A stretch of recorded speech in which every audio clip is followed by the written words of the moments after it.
भूर्भुवः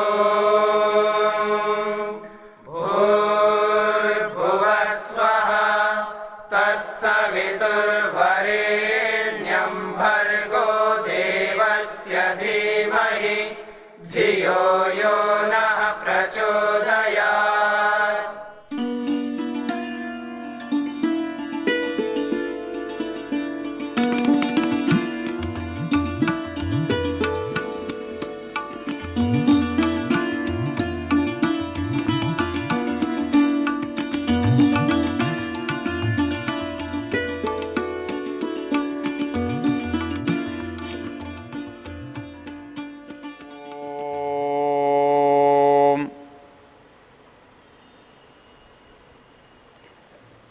हम जिन बातों से कष्ट पाते हैं उनमें अधिकांश हमारे हाथ में नहीं होती, लेकिन हमारी इच्छा होती है कि वो हमारे अनुकूल हो। और ये बहुत छोटी छोटी बातें भी हो सकती हैं। हम कोई वस्तु किसी को दें न दें कोई बात नहीं, हमें शायद उतना बुरा नहीं लगता, लेकिन हम अपने बड़प्पन को जब देखते हैं तो हमें लगता है कि दूसरे को वो स्वीकार्य होना चाहिए। और यहां जो हमारी मनस्थिति होती है वो बड़ी दयनीय हो जाती है। कोई परिचित व्यक्ति सामने से आ रहा है तो हमारी सहज स्वाभाविक स्थिति होती है कि यह व्यक्ति शायद हमें नमस्ते करेगा, हमारा अभिवादन करेगा, हमें आदर देगा।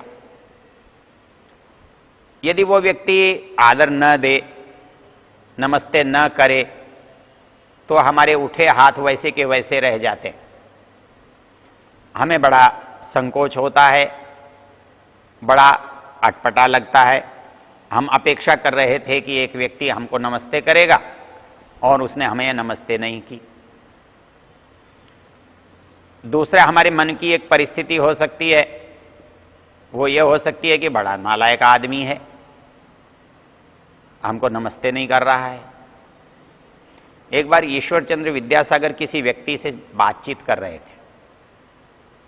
बातचीत करते हुए एक तीसरा व्यक्ति आया और ईश्वरचंद्र जी से कुछ बात करके चला गया। तो उस व्यक्ति ने कहा, देखो कितना असभ्य व्यक्ति है। विद्यासागर ने पूछा, भाई क्यों असभ्य है? बोले, इसने हमको नमस्कार नहीं किया, अभिवादन नहीं किया। बोले, क्यों करना चाहिए भाई? बोले, जी हम ब्राह्मण हैं, इनको हमारे पूर्वजों ने पढ़ाया है, इनको संस्कृत किया है, तो इन्हें हमारा कृतज्ञ होना चाहिए। विद्यासागर बड़े विद्वान और तार्किक थे। उन्होंने कहा, भैया ये तर्क तो बड़ा गलत है। कल ये सुअर कहे कि मुझे नमस्ते नहीं की क्योंकि मेरे जो अवतार हैं विष्णु के, मैं उनका हूं, मैंने अवतार धारण किया है, मैं भगवान हूं, तो मेरे पूर्वजों ने तुम्हारा भला किया है, तो तुम्हें मेरा भी आदर करना चाहिए। मनुष्य में एक सहज स्वाभाविक इच्छा होती है कि किसी न किसी से वो आदर प्राप्त करना चाहता है, और वो चाहता है और इसके लिए वो प्रयत्न करता है कि मुझे आदर मिले। और बड़ी विचित्र परिस्थिति हमारी पैदा हो जाती है जब हम किसी से आदर चाहते हैं और दूसरा हमारा आदर नहीं करता, या हमें आदर के योग्य नहीं मानता, या हमारा विरोधी है, आदर करना नहीं चाहता, तो हमको बड़ा क्लेश होता है, मानसिक कष्ट होता है। इस मानसिक कष्ट का निराकरण बहुत आसान है। इस सभ्यता के संसार में, सभ्यता के व्यवहार में यदि एक बात हमें ध्यान रहे तो हमें बहुत सारे कष्ट अनायास हमारे पास से निवृत्त हो जाएंगे, निकल जाएंगे, हमें होंगे नहीं। एक साधु ने एक बार बहुत अच्छी बात कही। उन साधुओं का, उस स्वामी महाराज का, उस साधु का सम्मान हो रहा था एक समारोह में। और सारे लोग उनके कामों की बहुत प्रशंसा कर रहे थे। इन्होंने बड़ी सेवा की है, इन्होंने गरीबों की सहायता की है, रोगियों की चिकित्सा की है, असहाय लोगों को सहायता पहुंचाई है, प्यासों को पानी पिलाया है, भूख से पीड़ित लोगों को भोजन कराया है। इन्होंने लोगों की बहुत सहायता की है। ये बहुत बड़े आदमी हैं, ये महान पुरुष हैं, ये महात्मा हैं, हम इनका सम्मान कर रहे हैं। सब लोगों ने उनके बारे में बहुत बहुत सारी बातें कही और उन्होंने सबकी बात सुनी। और सुनने के बाद जब वो उत्तर देने के लिए खड़े हुए तो उन्होंने एक बहुत ही मार्मिक और बड़ी यथार्थ बात कही। और वो यथार्थ बात ये कही कि देखो, तुम कहते हो कि मैं सचमुच में सम्मान का पात्र हूं, मैंने कुछ काम किया है जो सम्मान मुझे मिलना चाहिए। तो यहां एक बात अच्छी तरह समझ लीजिए, मैं सम्मान का पात्र हूं, ये मेरी योग्यता नहीं है। अर्थात मेरे पास कोई ऐसा आधार नहीं है कि दूसरा मुझे सम्माननीय समझे। क्योंकि हम संसार में देखते हैं कि एक व्यक्ति जिसको सम्मान के योग्य मानता है, बड़ा मानता है, आदरणीय मानता है, उसी को दूसरा व्यक्ति कहता है ये भी कोई आदमी है, इसमें भी कुछ गुण है, ये तो बहुत दुष्ट है, ये तो आदर के योग्य ही नहीं है। अब एक सोचने की बात है कि यदि आदर का जो योग्यता है या सम्मान का जो आधार है वो मेरे अंदर है, तो वो दोनों को बराबर दिखना चाहिए। सम्मान का आधार मेरे अंदर है तो दोनों को पता होना चाहिए, दोनों के द्वारा मुझे सम्मान ही मिलना चाहिए। लेकिन एक व्यक्ति मुझे सम्माननीय समझता है और एक व्यक्ति मुझे सम्मान के योग्य नहीं समझता, सम्मान का पात्र ही नहीं समझता। तब मेरे मन में जो परिस्थिति पैदा होती है वो मेरे दुख और सुख का कारण बनती है। जो मुझे सम्माननीय समझता है, आदरणीय समझता है, मैं ये मान लेता हूं कि मैं सचमुच में आदर के योग्य हूं और इसलिए मुझे ये आदर मिल रहा है। और ये जो मनस्थिति है कि मैं आदर के योग्य हूं इसलिए मुझे आदर मिल रहा है, तो मेरी अपेक्षा बढ़ जाती है। फिर मैं ये समझता हूं कि दुनिया में जितने लोग हैं वो सब मुझे आदर करें, क्योंकि मैं आदर के योग्य हूं, मैंने काम किया है, इसलिए मुझे सबसे सम्मान मिलना चाहिए। यहां ही सबसे बड़ी गलती हो जाती है, क्योंकि जो फिर मुझे असम्मान करता है तो मुझे लगता है ये गलत कर रहा है, ये मेरे साथ अनुचित व्यवहार कर रहा है, ये मेरा सम्मान नहीं कर रहा है। लेकिन सोचने की बात है कि जो दो व्यक्तियों ने मेरे साथ भिन्न भिन्न व्यवहार किया, एक ने मुझे सम्माननीय समझा, मुझे आदर दिया, दूसरों ने मुझे इस योग्य ही नहीं समझा और सम्मान नहीं किया। तो इसमें यदि ये सच है कि जिसने सम्मान किया है उसके कारण मैं अपने को सम्माननीय मानता हूं, तो जिसने अनादर किया है क्या उसके कारण मैं अनादरणीय नहीं हूं? क्योंकि निर्धारण मेरे में से नहीं हो रहा है, निर्धारण दूसरे व्यक्ति की इच्छा से हो रहा है। वो आदरणीय समझता है इसलिए आदर कर रहा है, ये आदरणीय नहीं समझता इसलिए नहीं कर रहा है। मैं उसकी बात को तो ठीक मानता हूं, अपने को आदरणीय मानता हूं, और मैं उसकी बात को गलत मानता हूं। इसका मेरे पास क्या आधार है? मैं उसको गलत किस आधार पर कहूं और इसको उचित कैसे मानूं? तो मेरे पास जो उचित नियम है, उचित विचार है, एक सही कसौटी है, वो ये है कि आदर देना वो व्यक्ति की इच्छा है, वो मेरी योग्यता नहीं है, वो उसकी उदारता है, ये उसका बड़प्पन है, उसका अच्छा दिल है जो मुझे वो आदर के योग्य समझता है। ये आवश्यक नहीं है कि वो मैं आदर के योग्य कितना हूं और कितना नहीं हूं, लेकिन ये स्वाभाविक है कि जो व्यक्ति अच्छा है वो मुझे अच्छा मान रहा है, मैं कम अच्छा हूं तो भी अच्छा मान रहा है। एक व्यक्ति मैं अच्छा हूं तो भी मुझे अच्छा नहीं मान रहा है, कम अच्छा हूं तो ज्यादा अच्छा मान रहा है, ज्यादा अच्छा हूं तो कम मूल्यांकन कर रहा है।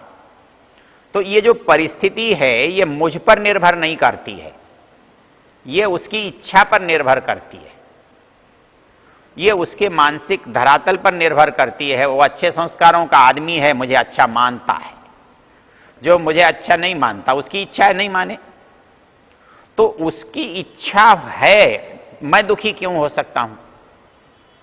इसमें एक और बात विचारनी है।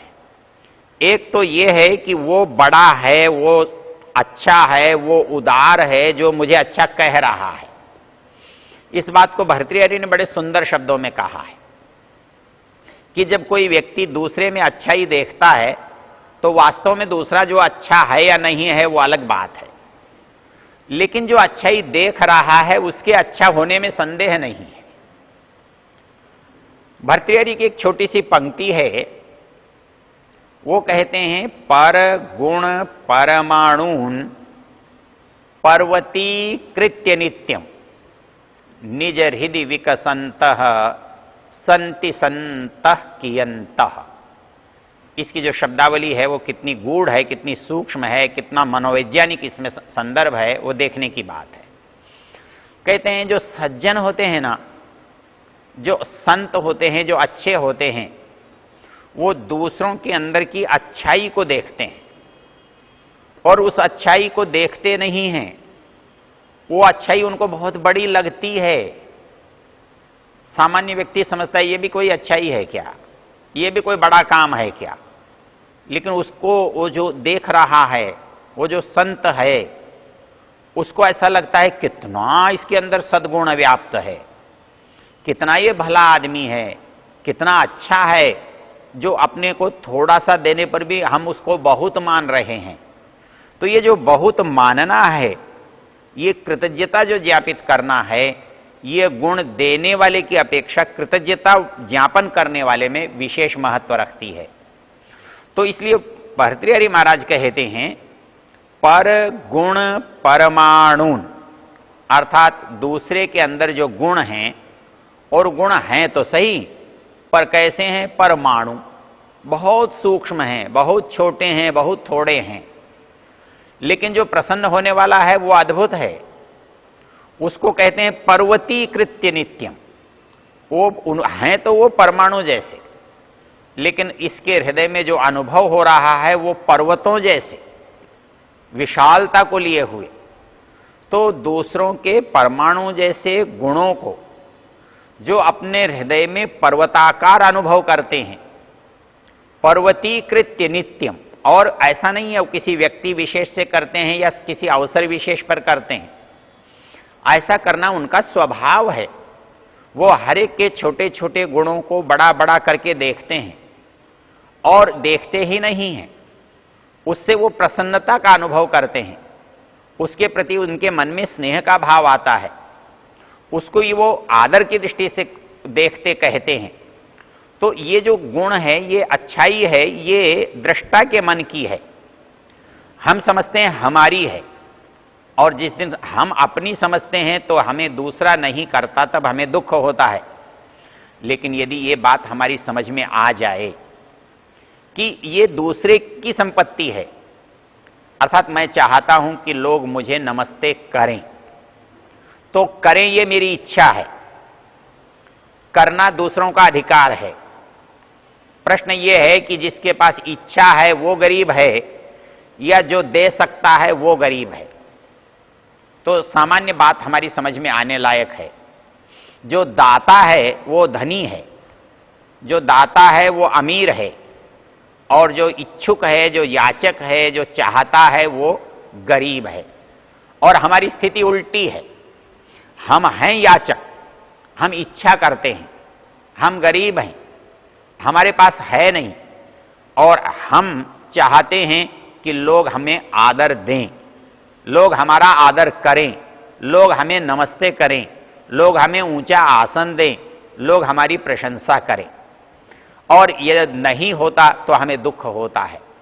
और ये दुख केवल इस कारण हो रहा है, इस गलती से हो रहा है कि हमने दूसरे की संपत्ति को अपनी संपत्ति मान लिया है, दूसरे की संपत्ति को अपनी संपत्ति बना लिया है, और इसलिए हम अपने को योग्य मान करके दूसरे से हम प्रशंसा की आशा करते हैं, हम दूसरे से आदर की इच्छा करते हैं, और उस आदर के न मिलने पर हमें दुख होता है, हमें कष्ट होता है। यदि इस रहस्य को हम समझ लें तो फिर आप कितने भी बड़े हो सकते हैं, लेकिन जब कोई आपको नमस्ते करता है तो बड़ा वो होता है जिसको चाहिए, जो लेता है वो बड़ा नहीं है, बड़ा जो है वो देने वाला है, दाता है उसके पास जो दे रहा है। तो यहां जो समझने की बात है, जो हमें जानने की बात है, हमारे मन को जो बात कष्ट पहुंचाती है, तो वो बात हमें यह ध्यान रखने की है कि जो सम्मान कर रहा है वो बड़ा है, सम्मान मेरी संपत्ति नहीं है, मेरी योग्यता नहीं है, यह उसकी उदारता है। और यह उदारता सहज स्वाभाविक है, कोई करे या कोई न करे यह उसका अधिकार है। तो जो मुझे इस उदारता का भागीदार बनाता है वो मेरे लिए बड़ा है, लेकिन जो मुझे इस उदारता से वंचित रखता है वो उसका अधिकार है। मैं उसको बुरा नहीं कह सकता, मैं उसको खराब नहीं कह सकता, वो मेरे लिए शत्रु नहीं हो सकता। संपत्ति उसकी है, वो देना चाहे दे, न देना चाहे न दे। तो जिस क्षण हमारे पास ये बात समझ में आ जाती है कि हम याचक होकर के अभिमान नहीं कर सकते, याचक होकर के अधिकार नहीं जता सकते, हम याचक होकर के धनी नहीं बना सकते, तो वैसे ही शिष्टाचार में हमें धनी बनने का एक ही उपाय है कि हम शिष्टता को अपनी ओर से करें। कोई हमें नमस्ते करे, इससे पहले हम नमस्ते करें तो हम गरीब होने के स्थान पर धनी हो जाएंगे, हम छोटे के होने के स्थान पर बड़े हो जाएंगे, हम याचक स्थान पर दाता हो जाएंगे। तो कितना आसान है किसी याचक को दाता बनना, कितना आसान है एक गरीब से अमीरी में बदल जाना। लेकिन यह बात तब संभव है जब यह बात हमारी समझ में आ जाए कि चाहना गरीबी है और देना अमीरी है। तो इस सारी सभ्यता के संसार में, सारे शिष्टाचार के समूह में मूल चीज यह है कि हम दाता की परिस्थिति अपने अंदर उत्पन्न करें। अर्थात जो काम होना है, जो काम करना है, उसकी पहल करनी हमको आनी चाहिए।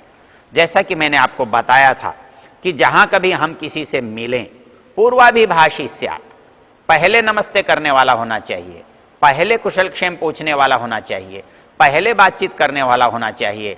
जिस क्षण हम इस बात को समझ लेंगे, इस बात को कर लेंगे, हम दो बातों से बच जाएंगे। एक तो अपने को गरीब बनाने से बच जाएंगे, अपमानित होने से बच जाएंगे, याचक होने से बच जाएंगे, और उसके स्थान पर हमारे मन में जो भाव आएगा वो दाता का होगा, उदारता का होगा, महत्व का होगा।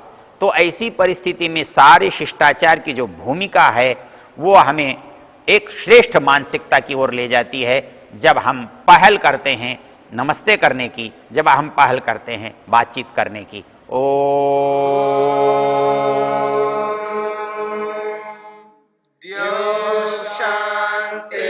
शांतिरंतरिक्षं शांति पृथिवी शांतिरापः शांतिरोषधयः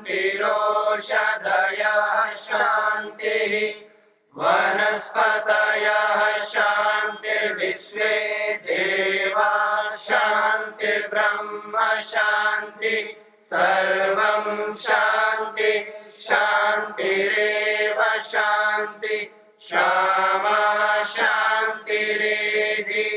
ओम शांति शांति शांति।